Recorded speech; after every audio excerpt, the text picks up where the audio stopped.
moi je m'appelle Gilbert Kahn. J'ai un métier qui est un peu atypique parce que je fais du conseil en mobilier d'art décoratif du 20e, alors un petit peu de 21e parce qu'il y a aussi des vivants. J'ai une bosse sur le front, mais depuis tout petit. À l'école maternelle, j'adorais courir et les filles jouaient à l'élastique. Mon amoureuse, parce que je suis tombé amoureux d'elle, avait un élastique et je me suis pris les pieds dedans et j'ai une bosse et c'est une vraie marque, voilà. Une autre cicatrice qui est là, mais ça c'est mon frère, j'ai un frère jumeau et quand on était petit on devait se bagarrer souvent et je sais même plus comment, je me rappelle plus de l'histoire de cette cicatrice. Alors, moi je pense que je suis assez expressif du visage, je suis un peu un enfant gâté donc on voit très rapidement quand je suis pas content. J'ai un vrai frère jumeau monozygote, on a eu la chance d'avoir des parents qui nous ont distingués très rapidement mais comme moi je suis né avec lui, on a toujours eu l'impression d'être différents, singuliers l'un de l'autre.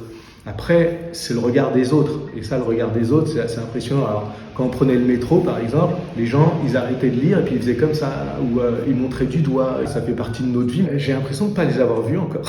Peut-être que je fais la politique de l'autruche. Voilà, j'ai 53 balais. Je commence à avoir des poils blancs qui apparaissent avec la barbe, des choses comme ça. Les rides, les pas de doigts, je sais pas quoi, j'en entends parler. Moi, j'ai pas l'impression d'en avoir.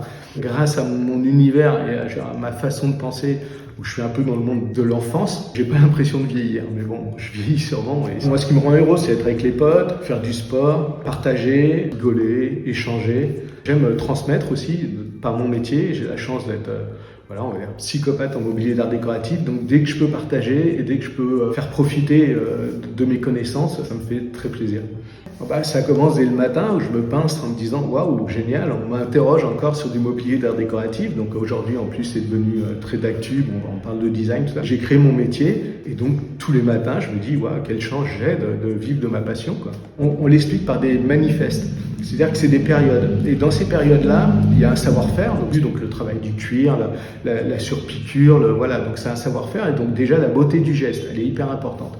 Donc dans le meuble, on le ressent. Et après, il y a les histoires de manifestes. C'est-à-dire que souvent, c'est des rencontres de personnes. Quand on parle du radical italien, quand on parle de Super Studio, par exemple, c'est des gens, ils disaient stop au conformisme. Pour eux, c'était plus beau le conformisme.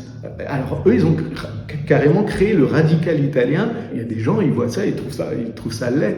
Mais c'est pas si laid que ça, c'est là où c'est intéressant, c'est qu'il faut rentrer dans cette démarche-là. L'avantage, c'est que je suis transversal, donc je pars de 1900 jusqu'à 2000, voire même aujourd'hui, et j'ai des clients qui vont autant aimer un travail de Jacques Adnet ou de René Proux, un travail plutôt art déco, et puis d'autres périodes des gens qui vont aimer du Mark Newson, des choses très très spécifiques.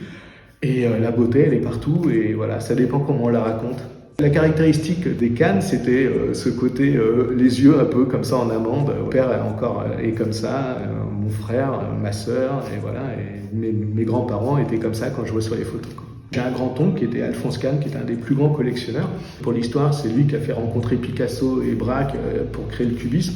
Donc je dirais que c'est légitime d'être encore dans les arts décoratifs. J'étais dans une sorte de plénitude, c'était assez dingue. J'avais l'impression d'être dans une sorte de pleine conscience tout en me laissant complètement aller. C'était hyper agréable, une sorte de petit bramboum et du visage. Puis à la fin, on sort, je sais pas, vous voyez, je suis épanoui, quoi.